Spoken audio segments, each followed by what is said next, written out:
Hello दोस्तों, नमस्कार। कैसे हैं आप लोग? शायद सभी लोग अच्छे हैं। कल ही एक वीडियो डाला था मेरी ईवी से रिलेटेड और कुछ क्वेरीज आई थी। इवन मुझसे पूछते भी रहते हैं कि सर आपने ईवी क्यों ली और इतने पैसे क्यों दिए और ये तो बर्बाद हो जाएंगे, इतने में तो आप पेट्रोल डला लेते, डीजल हो जाता। वो सारी चीज़ें ठीक है। देखिए, मैंने पहले जो भी मेरे व्हीकल्स रहे, पेट्रोल वाले भी रहे और डीजल वाले भी रहे, सबको अनफॉर्चुनेटली पता नहीं कैसे 1.25 लाख के आसपास बेचना पड़ गया। 1.25 लाख किलोमीटर चलने के बाद बेचना पड़ गया, जबकि वो सब केवल 4-4 ईयर ही चले थे, 4-4 साल केवल चले थे। थोड़ा सा एक इशू ये भी हो गया कि मुझे घर पर रहना, मतलब घर से आना जाना पड़ा और घर से ऑफिस मेरा 125 किलोमीटर है। 125 किलोमीटर जाना और 125 किलोमीटर आना। पहले जब दूसरे कन्वेंशनल फ्यूल वाले व्हीकल्स थे तो मैं हफ्ते में 2 या 1 बार जा सकता था केवल, यानी मेरा रेंट भी लगता था वहाँ का और मैं केवल हफ्ते में 2 बार ही आ जा सकता था या 1 बार, ओनली ऑन सैटरडे। फिर मैंने इसका जब डिसाइड किया तो एक चीज मैंने एनालिसिस की कि जो इसकी इलेक्ट्रिसिटी कॉस्ट है उससे कहीं ज़्यादा तो मेरा वहाँ पर फ्लैट का रेंट था। फिर खाना भी मुझे नहीं मिल पा रहा था इतना बढ़िया, घर का खाना अलग बात होती है। तब मैंने ये व्हीकल सजेस्ट किया, मतलब किसी ने मुझे सजेस्ट किया। देन मैं पहले टाटा नेक्सॉन पे गया था एक्चुअली, और मेरी फेवरेट गेम वही थी क्योंकि श्योर है कि मार्केट में एक ही चीज बिकती है और वो है टाटा की ईवी व्हीकल्स। तो 2023 की बात है, तो मैंने उनसे सारी की सारी क्वेरीज कर ली। एंड आफ्टर दैट ये हुआ कि तो उन्होंने एक वर्ड बोला ना कि सर 70 की स्पीड में हर एक को देखो माइलेज की चिंता होती है और टाइम पे पहुंचने की चिंता होती है, ये भी सही है। पर ये तो नहीं है ना कि आप 80 के आसपास गाड़ी नहीं चलाओगे। भाई 80 के आसपास तो चलाओगे भाई, अपन कभी कभी 80 प्लस भी होते हैं और कभी कभी इमरजेंसी में 90 को भी 90-100 को भी टच कर जाते हैं, इवन मोर ज़्यादा भी हो जाता है। तो ऐसी कंडीशन में क्या होता है कि we should not be bounded, अपने को बाउंड नहीं होना चाहिए, ऐसा व्हीकल होना चाहिए। तो उस कंडीशन में थोड़ी सी एक नेगेटिविटी आई कि सर ये इतने का माइलेज दे देगी, and mileage in the sense they just talk me around 300 kilometres, क्योंकि उस टाइम पर बैटरी उसकी उतनी ही थी। 300 किलोमीटर बाद में मालूम पड़ा 270 किलोमीटर। अब 270 किलोमीटर मेरी तो रन 250 है, तो थोड़ा सा तो मुझे रूम लेके चलना पड़ेगा। अब रूम इन द सेंस मतलब स्पेस लेके चलना पड़ेगा कि भाई ऐसे तो कैसे काम चलेगा। मुझे सपोज कीजिए कि थोड़ा सा कहीं आना जाना पड़ जाए, तो उस कंडीशन में फिर क्या होगा? फिर तो पॉसिबल नहीं है। सपोज मैं रात को इतना चार्ज नहीं कर पाया। वैसे भी सजेस्ट किया जाता है कि जैसे आपको अपने मोबाइल्स को फुल चार्ज नहीं करना चाहिए, इवन 20% जब आपकी बैटरी रह जाती है उस टाइम पर आपको चार्ज पे लगा लेना भी चाहिए, एंड फुल चार्ज भी नहीं करना चाहिए। पता नहीं है, मेरे ख्याल से आप सबको पता है इस चीज का। तो वैसे ही ईवी व्हीकल्स में भी होता है। अगर आपको इसकी लाइफ बहुत अच्छी रखनी है तो कभी कभार ही 100%, और वैसे ये लोग सजेस्ट करते हैं कि 85-90 तक चलेगा, एंड 20% से ऊपर आप लगा ले चार्जिंग पे, अच्छी बात है। फिर एक और रिकमेंडेशन रहती है कि जितना पॉसिबल हो होम चार्जर से ही आप करें। Now it may be the slow charger, यानी कि 3.2 वाला। एंड एक और ये घर पे लगाने का सजेशन देते हैं, 50,000 रुपये एक्स्ट्रा टाटा वाले लेते थे। एमजी ने मुझे वो नहीं दिया था, वो मुझे फ्री में दिया था, एंड एक्सिकॉम का दिया था। तो वो जो है 50,000 रुपये इसमें इंक्लूड थे इनके। इस पर जाने के बाद जो जितनी फॉर्मेलिटीज हुई वो बहुत ज्यादा थी। लाइक आपको पहले लोड बढ़वाना है, they just talk you everything. उनका एक अलग डिपार्टमेंट है, हर चीज पूछते हैं कि आप आपके घर पे कितने एसी हैं, आपका अभी कितना कौन सा कनेक्शन है, 3 फेज है कि नहीं, 3 फेज में भी कितने का लोड आपने ले रखा है। अगर आपके घर में 3 एसी ऑलरेडी चल रहे हैं और 2 फ्रिज है या एक बड़ा फ्रिज है, वॉशिंग मशीन और वाटर पंप और ये सारी चीजें, तो इट इज ऑब्वियस कि जब वो 7.5 किलोवाट का घर पे लगा रहे हैं तो हमें 11 किलोवाट का तो लोड चाहिए, यानी 11 किलोवाट का आपको सारा का सारा चेंज कराना पड़ेगा। वो एडिशनल कॉस्ट है भाई, मैं आपको पहले ही बता दूंगा ना, 20 से 30 हजार रुपए का खर्चा उसका आ जाता है। फिर ग्राउंड, ठीक है ना, ग्राउंड होना जरूरी है, यानी अर्थिंग होना जरूरी है। अर्थिंग में 10 से 15 हजार रुपए का खर्चा आ जाता है अगर आप अच्छी वाली लगाओगे तो वो भी जरूरी है। अब एक और चीज, वो माइट है एक्चुअली, मैं आपको पहले ही बता दूं, कई लोग बोलते हैं कि एमजी में अर्थिंग की जरूरत नहीं है, किसमें, जो 3.2 वाला, यानी अपने रिश्तेदार के यहाँ चले गए और रिश्तेदार के यहाँ गए हैं और वहां पर आपने उसको किसी भी पावर प्लग में लगा दिया है, इट इज ऑब्वियस वो चार्ज होगी, ये मैं कह रहा हूँ होगी, बट उसमें एक लाइट हमेशा ब्लिंक करेगी, वो है फॉल्ट वाली, हमेशा ब्लिंक करेगी वो। अगर अर्थिंग नहीं है तो मैं आपको बता देता हूँ, उनके यहाँ अर्थिंग नहीं है तो आप तो खुश हो गए, चलो रात में कुछ चार्ज हो गई, आपको पता ही नहीं है कि हो क्या रहा है, बट आफ्टर सर्टेन टाइम, यानी कि मेरे साथ तो देखो ये 1.5 साल बाद हो गया था और तब तक गाड़ी मेरी करीब 80,000 किलोमीटर चल गई थी। होम चार्जर के लिए जो आपका बड़ा वाला होम चार्जर है तो दोनों एसी चार्जर ही, पर उसके लिए कर रहे हो सारी की सारी फॉर्मेलिटी, बट वो जो आपको गाड़ी में दे रहे हैं उस गाड़ी के लिए वो कोई फॉर्मेलिटी नहीं है। वो ये बोलते हैं कि हाँ चार्ज हो जाता है, इट इज ऑब्वियस हो जाता है चार्ज, मैं आपको पहले ही बता देता हूँ। तो प्लीज अगर आप लोग कभी उसको यूज कर रहे हैं तो जहाँ कहीं भी जाए, छोटा सा काम आप कर सकते हैं, अर्थिंग आप अपने हिसाब से गाड़ी में लेके चलें। मैं अब बाहर चार्ज रिलेटिव्स के यहाँ नहीं करता क्योंकि अर्थिंग नहीं है, तो मैं पैसे दे के वैसे ही करा लेता हूँ, डीसी फास्ट चार्जिंग करा लेता हूँ, क्योंकि ऐसा कभी कभार ही होता है। मेरी अराउंड 250 किलोमीटर या 240 किलोमीटर दिल्ली की है, मेरी गाड़ी वो सारी इच्छाएं पूरी कर देती हैं, क्योंकि ये वैसे भी 350-360 किलोमीटर आराम से चलती है, यानी 50 किलोवाट का इसका बैटरी है। 50 किलोवाट मतलब 100% अगर ये बोलेंगे तो आप यूनिट के हिसाब से आधा कर देना, 1% मतलब 0.5 यूनिट, 50 किलोवाट का मतलब 50 यूनिट हो गया, सिंपल सा मैटर है। तो मुझे 100%, 0 to 100% करने की तो कभी जरूरत ही फील नहीं हुई। मेरी जनरली बैटरी जो रह जाती है वो रह जाती है 60% यूज होती है, 60-65% मैक्सिमम, और अपन बिल्कुल वैसे ही चलाते हैं जैसे नॉर्मल गाड़ी चलाते हैं, मतलब दिमाग पर ज्यादा नहीं रहता कि मैं बार बार मीटर की तरफ देखूं, नहीं देखना है आपको, आपका जैसे पंजा डल रहा है वैसे डालो, कोई दिक्कत नहीं है। सड़क खाली है तो आप वैसे ही चलाओगे और जैसे भी है, मतलब आप, मैं स्पीड का नाप नहीं लूंगा उस कंडीशन में। केवल ये कुछ माइट्स हैं लोगों के बीच में कि सर बैटरी का क्या हो जाएगा क्या नहीं हो जाएगा, कुछ वो भी बता देता हूँ मैं आपको। मैंने तो आपको अर्थिंग का बताया कि अर्थिंग जरूरी है वो मैंने आपको पहले ही बोला है।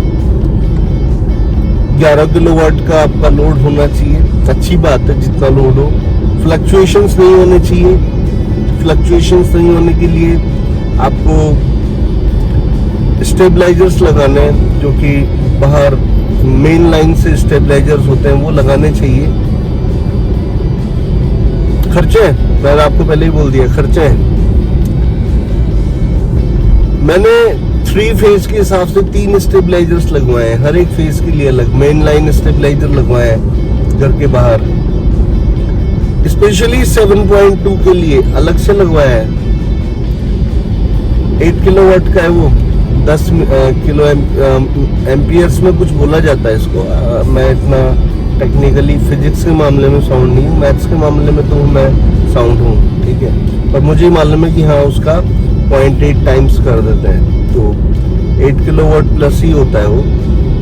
बाकी दूसरे और है 5-5 वाले हैं, बट जैसे ही उनको कन्वर्ट करते हैं तो 4-4 हो जाते हैं वो। तो ऐसे करके मैंने डिस्ट्रीब्यूट कर लिया मैंने तीनों लाइंस को। ये ज्यादा मैं कभी उसका भी आपको एक डिटेल रिव्यू दे दूंगा। तो मैंने इसीलिए ये वाला वीडियो भी बनाया कि आप लोगों को ये चीज मैं बता सकूं कि हाँ क्या क्या चीजें नेसेसिटी है ईवी के मैटर में। मेरा आराम से देखो 60 से 65% में काम चल जाता है, यानी 32 से 33 मिनट में काम चल जाता है 244 किलोमीटर में। अब आप उसको कन्वर्ट कर लो कि कितने यूनिट हैं, ठीक है। तो ऑब्वियस है कि 32-33 यूनिट ही तो खर्च हुई ना। 32-33 यूनिट का आपको कैसे क्या करना है वो आप देख लो मल्टीप्लाई करके। बस टोल एक्स्ट्रा लगता है। गवर्नमेंट से थोड़ी सी रिक्वेस्ट है कि भाई ईवी के लिए तो टोल को माफ कर दो। महाराष्ट्र में कर दिया तो हर जगह करने में क्या जा रहा है, सब कुछ आप ही का तो है, सब कुछ आप ही का भाई। तो आप प्लीज ईवी को माफ करो। तो ईवी लोग लेंगे, ईवी लेंगे तो मेरे ख्याल से अब देखो जब मैंने ली थी तब तो महंगी थी, अब तो इतनी अच्छी और आ गई है ना। टाटा ने इतनी अच्छी निकाल दी, हैरियर निकाल दी। और हैरियर कौन नहीं लेना चाहेगा अगर इस प्राइस सेगमेंट में आएगी 22 से 30 लाख में, तो कौन नहीं लेगा। देखो गड़बड़ सारी कंपनियों में होती है, इसमें भी है कुछ ना कुछ।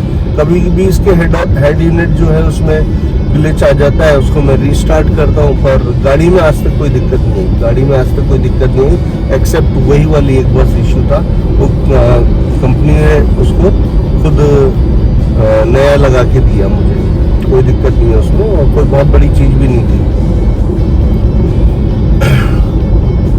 बस सबसे बड़ी चीज एक्चुअली रेंज होती है, रेंज की ही रिक्वायरमेंट होती है। और एक ऐसा नहीं होना चाहिए कि 10% या 20% बची है और गाड़ी का एसी बंद और स्पीड बंद और ये सब चीजें नहीं होनी चाहिए। इसमें ऐसा नहीं होता। पावर बहुत सफिशिएंट है। मैं जब इको में चलाता हूँ तो मुझे आज तक मैंने जो भी 1500 सीसी की चलाई है उनसे फार बेटर पावर मिली है। मैं नॉर्मल जब चलाता हूँ तो 4 से 5 जब जने बैठे होते हैं नॉर्मल चलाता हूँ, क्योंकि फिर एसी इतना इफेक्टिव नहीं होता। नॉर्मल में एसी इफेक्टिव होता है, बहुत बढ़िया रहता है। गाड़ी में इतना पावर होता है स्पोर्ट्स मोड में कि वो उसके टायर जो है पहले स्पिन कर जाते थे, अब भले ही स्पिन नहीं करते हो पर बगल वाला डर जाता है कि क्या हुआ।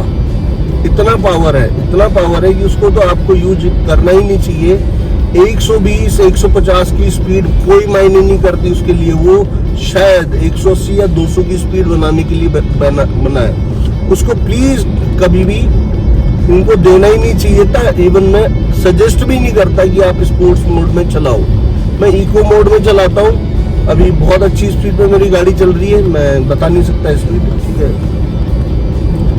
तो ये इको मोड में अकेला चलाता हूँ, इसलिए मेरे लिए उतना एसी भी सफिशिएंट है, बढ़िया कूलिंग है, एकदम शानदार। पर जितने ज्यादा लोग बैठेंगे उसी हिसाब से होता है। बैटरी कंजम्पशन की बात कर रहा हूँ। बैटरी कंजम्पशन की अगर बात करें, आप अगर अकेले हो तो बैटरी कंजम्पशन का कोई इतना बड़ा मैटर नहीं है।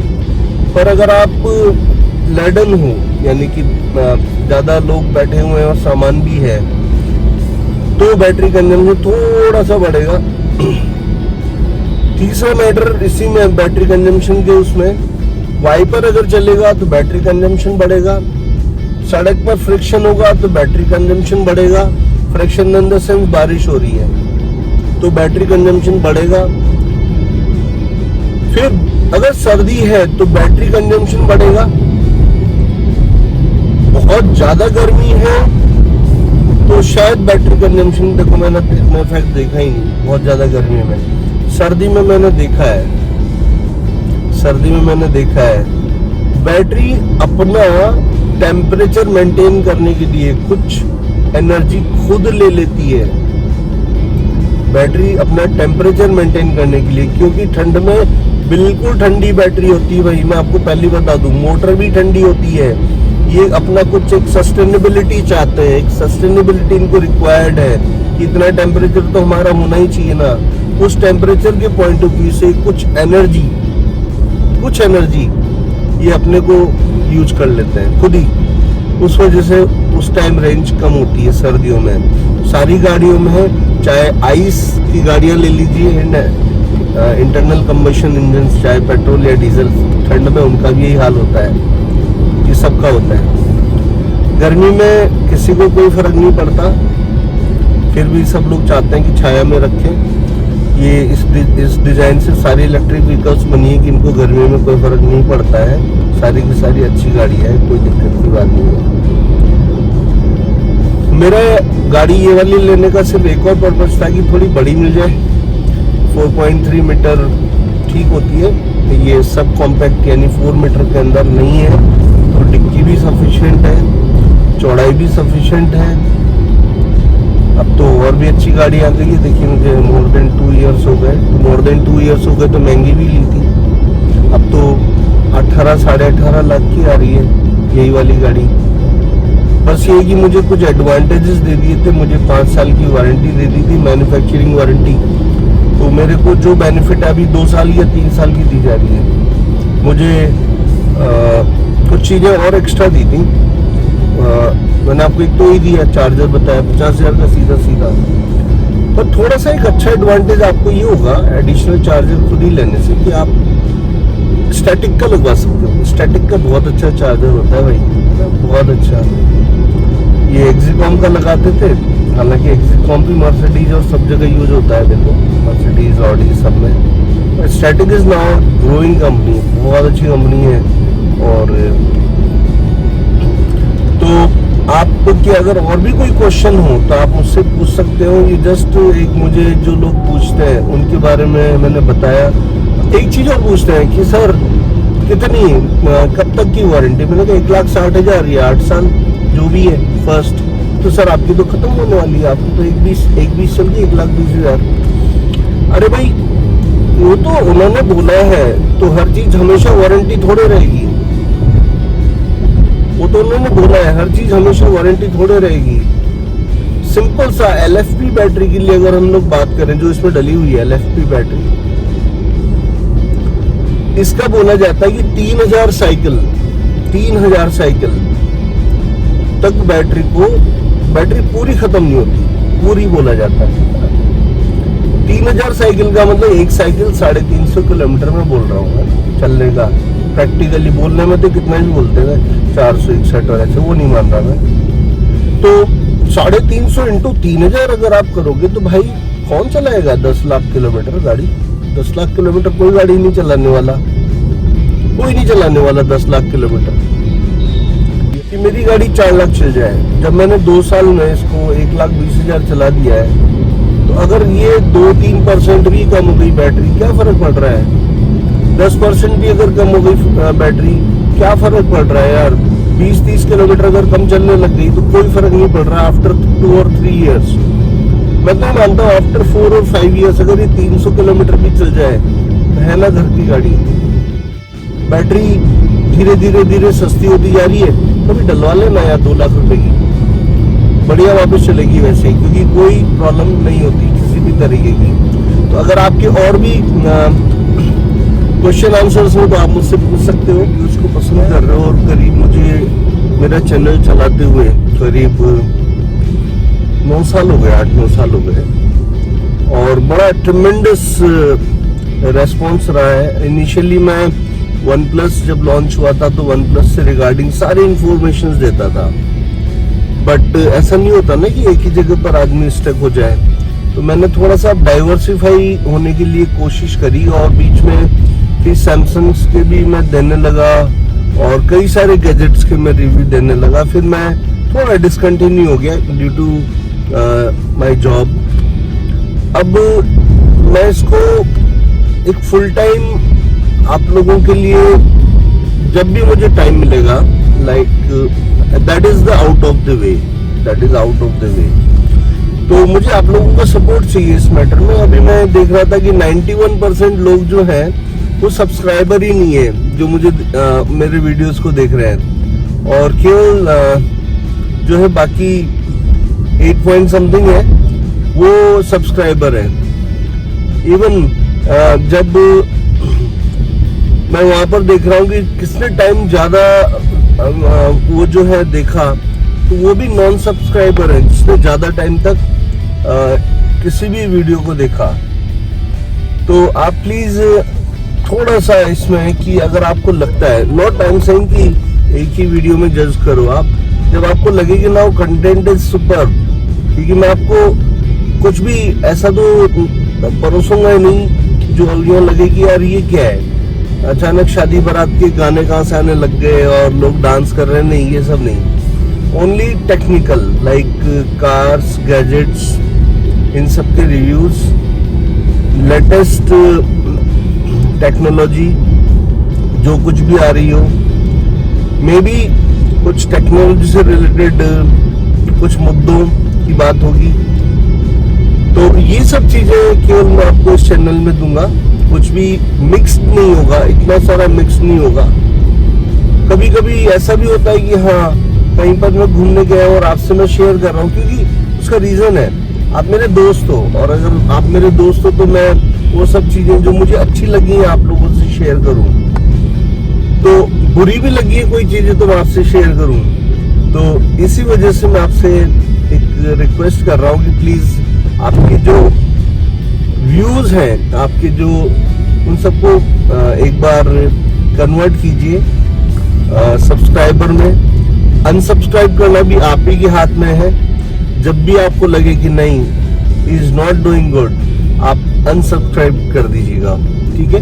तो यही एक मेरी रिक्वेस्ट है आप लोगों से, एक बार आप इसको उस पॉइंट ऑफ व्यू से जाइए जैसे मैं जाता हूँ। मैं भी कई सारे चैनल्स का सब्सक्राइबर हूँ, मुझे अच्छे लगते हैं वो, और ऐसा नहीं है कि वीडियो आया तो मैंने देख ही लिया बस, हाँ मेरे नोटिफिकेशन आ जाता है, दैट इज सफिशिएंट, और मैं उसको किसी भी टाइम पर देख सकता हूँ, ठीक है। So again thank you very much, क्योंकि वीडियो फिनिश हो गया था फिर भी मैंने एक ये वाला पार्ट काट के रख लिया था उसमें से कि नहीं ऐसा तो नहीं बोलना चाहिए, बट मुझे लग रहा है कि